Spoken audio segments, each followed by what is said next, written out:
राधे राधे। श्री हरिदास लड्डू गोपाल की भक्ति में आप लोगों का स्वागत है। आज है परिवर्तनी एकादशी, पद्या एकादशी। पद्या एकादशी की पूजा करने की सरल विधि क्या है, लड्डू गोपाल की सेवा कैसे करें, एकादशी के व्रत के नियमों का पालन कैसे करें, संपूर्ण जानकारी आज मैं आप लोगों को बताने वाली हूँ। तो देखिए, सबसे पहले बता दूं कि हर साल, पूरे साल में 24 एकादशी आती है।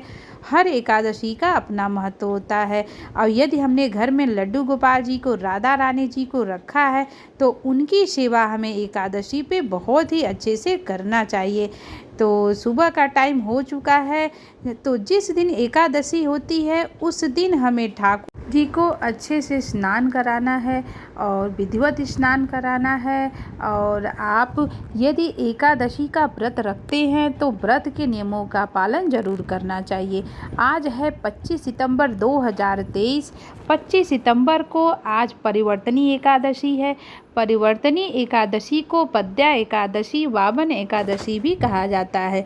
कहते हैं कि इस दिन भगवान विष्णु जो 4 महीने के लिए शेषनाग की शैया पे सोते हैं और वो एक करवट लेते हैं, परिवर्तन लेते, एक करवट लेते हैं, इस वजह से इसका नाम है परिवर्तनी एकादशी। आज के दिन जो भी भक्तजन एकादशी का व्रत रखते हैं, लड्डू गोपाल जी की सेवा करते हैं, व्रत के नियमों का पालन करते हैं, उनके घर में कभी भी दुख का माहौल नहीं हो सकता। सुख समृद्धि हमेशा बनी रहती है। जो व्यक्ति अपनी मनोकामना पूर्ण करना चाहता है उसको परिवर्तनी एकादशी का व्रत जरूर रखना चाहिए, क्योंकि विष्णु भगवान की कृपा उसको जरूर प्राप्त होती है। तो साथ में घर में बैठे विराजमान हमारे लड्डू गोपाल जी की भी हमें सेवा करनी है। तो ठाकुर जी का स्नान हो चुका है, उसके बाद हम अपने ठाकुर जी को सुंदर सा वस्त्र पहनाएंगे। वस्त्र हमारा कैसा होना चाहिए, पीले कलर का होना चाहिए, क्योंकि लड्डू गोपाल जी को पीले वस्त्र के कलर बहुत पसंद है। और एकादशी पे पीले वस्त्र ही धारण भी करना चाहिए हमें, जो भी हो। और उसके बाद पीला वस्त्र ही उनको पहनाना चाहिए। तो आज ठाकुर जी को हम पीला वस्त्र पहना रहे हैं। बहुत ही प्यारे मेरे ठाकुर जी, हमारे लल्ला जी लग रहे हैं। और हमें एकादशी पे जो है कि एकादशी का जो नियम होता है, वैसे तो देखेंगे हर एकादशी 2 पड़ता है। वैसे देखेंगे आज भी एकादशी है, 26 को भी एकादशी है। जो इस्कॉन टेम्पल के लोग हैं वो मंदिर में कल एकादशी मनाएंगे, और जो गृहस्थ आश्रम के लोग हैं वो आज एकादशी यानी कि 25 को मनाएंगे। बहुत संशय रहता है, 2-2 बार पड़ जाता है तो लोगों को समझ भी नहीं आता है, लेकिन है आज ही एकादशी। घर के जितने भी गृहस्थ आश्रम के लोग हैं आज ही लड्डू गोपाल जी की सेवा करेंगे, आज ही एकादशी का व्रत रखेंगे। और देखिए, हमें एकादशी के दिन चावल नहीं खाना चाहिए, नॉनवेज नहीं खाना चाहिए, लहसुन प्याज नहीं खाना चाहिए। व्रत के नियमों का पालन करना चाहिए। यदि आप कोई व्रत रखते हैं और उसके नियम का पालन ही नहीं करते हैं तो व्रत रखने का कोई मतलब नहीं। इससे अच्छा तो है कि आप व्रत ही न रखें, ऐसे ही ठाकुर जी की, लड्डू गोपाल जी की आप सेवा करें। तो देखिए, सुंदर सा अपने ठाकुर जी को पोशाक पहनाना है लड्डू गोपाल जी को, जैसे कि सुंदर सा उनकी पगड़ी भी बनानी है। एकादशी का जो दिन होता है वो लड्डू गोपाल को बहुत ही प्रिय है, क्योंकि उस दिन लड्डू गोपाल जी बहुत खुश होते हैं। तो हमें उस दिन सुबह सुबह उठना है, लड्डू गोपाल जी की सेवा करना है, ठाकुर जी की सेवा अच्छे से करनी है। घर में बैठे हुए जितने भी लड्डू गोपाल जी हैं, यदि आपने 1 रखा है, 2 रखा है, 3 रखा है, जितने भी हैं सबको सुंदर सा पोशाक पहनाना है, उनका सुंदर सा श्रृंगार करना है। ठाकुर जी का श्रृंगार करते समय भावना हमारी सच्ची होनी चाहिए कि हे ठाकुर जी, आज मैं आपको श्रृंगार करा रही हूँ, आज आपको मैं ये करा रही हूँ। ऐसी भावना रखते हुए हमें लड्डू गोपाल जी की सेवा करनी है। और परिवर्तनी एकादशी का बहुत बड़ा महत्व है। आज के दिन लोग दान स्नान भी करते हैं, क्योंकि अब इसके बाद पितृपक्ष लगने वाला है। और पितृपक्ष की शुरुआत हो रही है तो पितृपक्ष में भी हम अपने पूर्वजों को याद करेंगे और उनके नाम से हम घर में जो भी बनता है खाना पीना सब थोड़ा थोड़ा निकालेंगे। और देखिए हमारे छोटे लड्डू गोपाल जी सज रहे हैं। ठाकुर जी की सेवा करना परम सौभाग्य का बात होती है और जो व्यक्ति एकादशी के दिन उनकी सेवा करता है, लड्डू गोपाल उनके घर को कभी भी छोड़ के नहीं जाते हैं। उनके घर में हमेशा सुख समृद्धि बनी रहती है, उनके वंशज हमेशा आगे बढ़ते हैं, उनके घर में खुशियाँ हमेशा बनी रहती है। ठाकुर जी की सेवा करना ही परम सौभाग्य का बात है।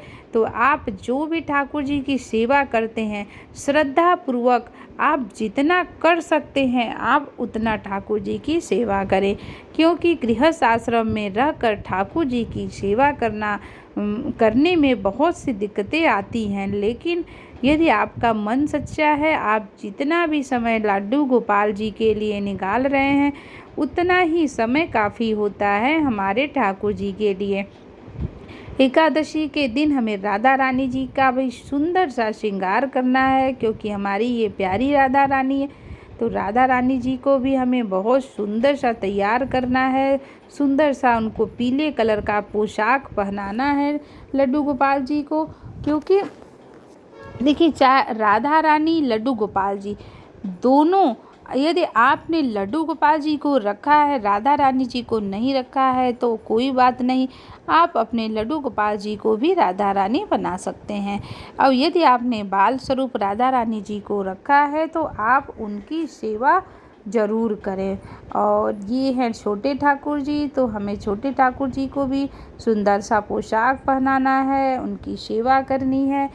एकादशी वैसे तो देखते हैं कि सब लोग व्रत नहीं रखते हैं, कुछ ही लोग एकादशी का व्रत रख पाते हैं। अब मन में एक और सवाल भी आता है कि क्या हम ठाकुर जी की लड्डू गोपाल जी की सेवा करते हैं तो क्या हमें एकादशी का व्रत रखना चाहिए? ऐसे बहुत से सवाल आते हैं, तो इसका भी मैं किसी दिन ज़रूर वीडियो बनाऊंगी। और ठाकुर जी की सेवा से संबंधित, लड्डू गोपाल की सेवा से संबंधित जितने भी वीडियो हैं वो मैं आप लोगों को ज़रूर बताऊंगी। तो देखिए हमारे प्यारे लड्डू गोपाल जी तैयार हो चुके हैं। उसके बाद हमें अपनी राधा रानी को पुष्प से, गुलाब के फूलों से उनको सजाना है और लड्डू गोपाल जी को सभी को हमें पुष्प समर्पित करना है, क्योंकि फूल जब सुगंधित फूल होते हैं तो हमारा भी मन खुश होता है। ऐसे ही यदि हम लड्डू गोपाल जी की सेवा विधिवत करते हैं, उनको पुष्प माला समर्पित करते हैं तो उनका भी मन बहुत खुश होता है, क्योंकि सुगंधित फूल की महक ही ऐसी होती है कि हर किसी को आकर्षित करती है। इस वजह से हमें सबको गुलाब के फूल, गेंदा के फूल हमें समर्पित करने हैं। तो ठाकुर जी देखिए बहुत ही प्यारे लग रहे हैं, बड़े बड़े लल्ला जी, इनको भी मैं देखिए पुष्प समर्पित करें, इनको मैंने माला भी पहना दिया है और माला पहन के बहुत ही सुंदर लग रहे हैं। आज इनका बहुत ही सुंदर श्रृंगार हुआ है और अद्भुत श्रृंगार हुआ है। लड्डू गोपाल जी की सेवा हमें सच्चे मन से, सच्चे हृदय से करनी चाहिए। हमें सेवा में कभी ये नहीं सोचना चाहिए कि हमने उनको कितना समय दिया या कितना मेरा समय बर्बाद हुआ, क्योंकि जितना हम समय उनकी सेवा में देते हैं उतना ही हमारे लिए परम सौभाग्य की बात होती है। उतने ही ठाकुर जी हमारे घर में हमेशा के लिए विराजमान हो जाते हैं और वो हमारे घर को कभी भी छोड़ कर नहीं जाते हैं। और एकादशी का व्रत आप रखें या ना रखें, लेकिन घर में विराजमान लड्डू गोपाल जी की, राधा रानी जी की सेवा हमें विधिवत करनी है। इत्र सेवा देनी है श्रृंगार के बाद। उसके बाद हमें आईना दिखाना है कि देख लो ठाकुर जी, मैंने आपका श्रृंगार कैसे किया है, आप कैसे लग रहे हो, उनको हमें आईना दिखाना है। और उसके बाद हमें उनको भोग लगाना है। जैसा कि गणेश उत्सव भी चल रहा था तो मैंने इस बार मोदक के लड्डू मंगाए हैं। पंजरी हो गया, दूध हो गया, केला हो गया, चॉकलेट हो गया, जो भी श्रद्धा अनुसार आपके घर में है अपने ठाकुर जी को लड्डू गोपाल जी को भोग जरूर लगाए। भोग में आप जो अपने बिना लहसुन प्याज नॉनवेज के है उसको भोग लगा के घंटी बजाना है कि ठाकुर जी भोग को स्वीकार कर लेना है। उसके बाद हमें आरती करनी है, और आरती आपको जो भी आती है आप आरती कह सकते हैं। तो इस तरीके से आप भी बहुत ही सरल तरीके से लड्डू गोपाल जी की परिवर्तनी एकादशी पे उनकी पूजा कर सकते हैं। तो वीडियो कैसा लगा हमें ज़रूर बताइएगा। राधे राधे। श्री हरिदास, श्री कुंज बिहारी, श्री श्यामा प्यारी, राधे राधे, श्री हरिदास।